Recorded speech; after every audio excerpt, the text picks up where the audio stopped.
சாந்தி. रोज बाबा से पूछो, बाबा தினமும் आपको मेरे से பாபாவிடம் क्या? கேளுங்கள், बाबा बताता है, பாபா உங்களுக்கு என்னிடமிருந்து என்ன मेरे बच्चे வேண்டும். मास्टर பாபா நமக்கு கூறிவிடுவார். और आप लोगों को पता என்னுடைய है குழந்தைகள் மாஸ்டர். मास्टर्स का कितना मान है மாஸ்டர் दुनिया भर என்றாலே में। அவர்களுக்கு இந்த योगियों உலகத்தில் का मान नहीं है, நிறைய மரியாதை இருக்கின்றது. स्वामियों का मान नहीं है। யோகிகள் மற்றும் சுவாமிகளுக்கும் கூட அந்த அளவு மரியாதை கிடையாது. हंस ஆனால் जैसी बुद्धि மாஸ்டருக்கு அவ்வளவு மரியாதை உள்ளது.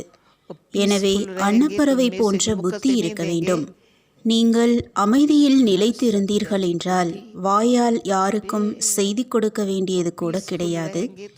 எங்கு சென்றாலும் உங்களது பறக்கும் கலை மூலமாக மற்றவர்களுக்கும் உங்களிடமிருந்து அமைதியை அனுபவம் செய்வார்கள். அவர்களுக்கு நமது பெயரோ ரூபமோ நினைவில் இருக்காது. ஆனால் நம்மிடமிருந்து அதிர்வலைகள் மூலமாகவே அனைத்தையும் அடைவார்கள். ஓம் சாந்தி.